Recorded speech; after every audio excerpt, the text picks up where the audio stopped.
CTV News at 6 with Joe Perkins.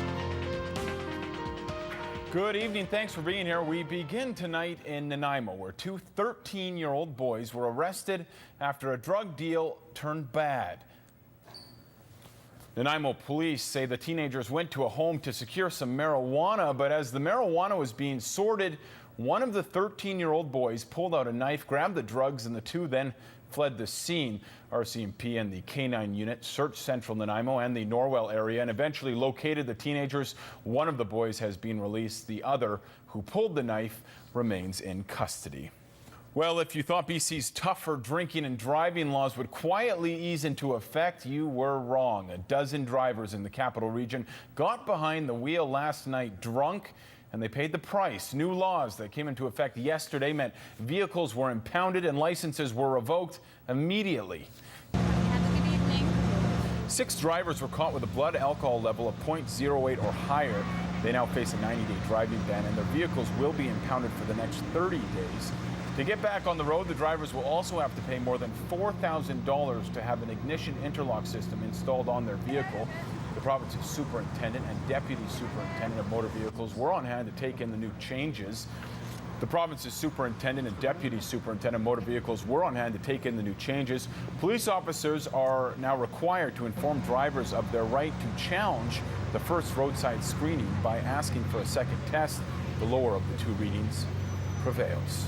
Well, the roadside rights have definitely changed, and police are seemingly quite pleased with that. I think it clarifies things for both police and the drivers at the roadside. What it comes down to is road safety in general. With this immediate roadside prohibition program, we've seen a drop in the deaths for impaired driving related deaths in the province of BC by 71 deaths since the program started in September 2010. So really, we're putting police officers on the street where they need to be. The new law has paid off for one local woman. She initially blew over 0.05. Under the old law, she would have had her vehicle and license taken away for 3 days, but during the second screening test, she blew below the limit and was able to drive away without any penalty. The woman told police she had just had a big glass of wine at a restaurant in James Bay and was heading home. If drinking doesn't keep you off the road, perhaps the price of gas will. High fuel prices have plagued much of the province. It's why lineups were around the block in Langford today when gas reached $1.11 per liter. And drivers didn't seem to mind the wait. Yeah, that's a pretty good price. It's been a long time since we've seen that. How long would you like to see that stick around?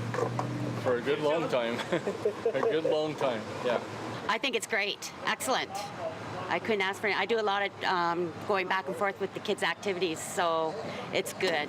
Really good for me. I'm happy, yeah. I'm saving a few dollars today, so that's good for me.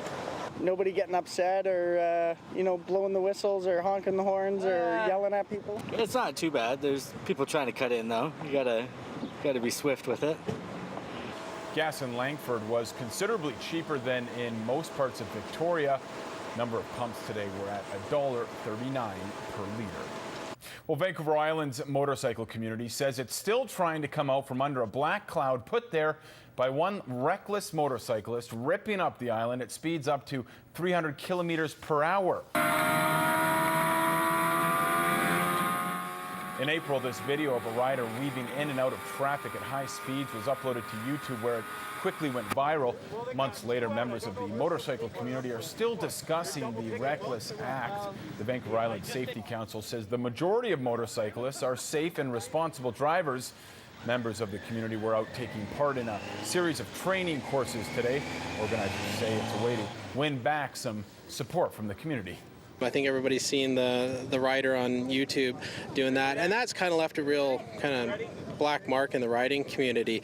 So an event like this can showcase that, hey, all the riders, we're not all like that. In fact, we as riders do not like people like that. So an event like this, it's about fun, it's about safety, and it's about bringing the entire motorcycling community of Victoria together at one event.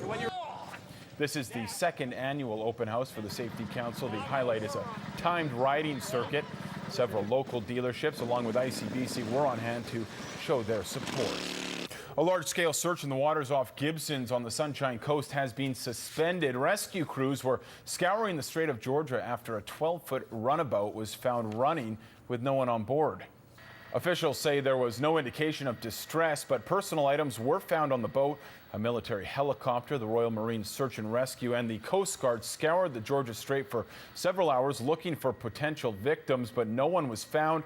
The search was called off around 1:30 this afternoon. The Kitsilano base has been in the media recently after a federal decision to close the base. Today's search effort could reignite calls to keep that base, as crews from Kitsilano were crucial in the search. They were first on the scene that came on and found the life jackets still on the boat. They were the ones that actually took command of the scene. So if you look at it, it's kind of like a pyramid. As soon as you take out the important pieces, be it the kit's base, you don't have a complete pyramid of an actual rescue system anymore. Rescue crews say it's unusual to come across a boat, especially with the amount of gear that was found inside it. Crews do not know how long the vessel had been in the area. And search and rescue crews from 19 Wing Comox are resting after a busy Friday. Crews were deployed to 2 separate medical emergencies, testing the squadron's skills in some fairly unsettling weather.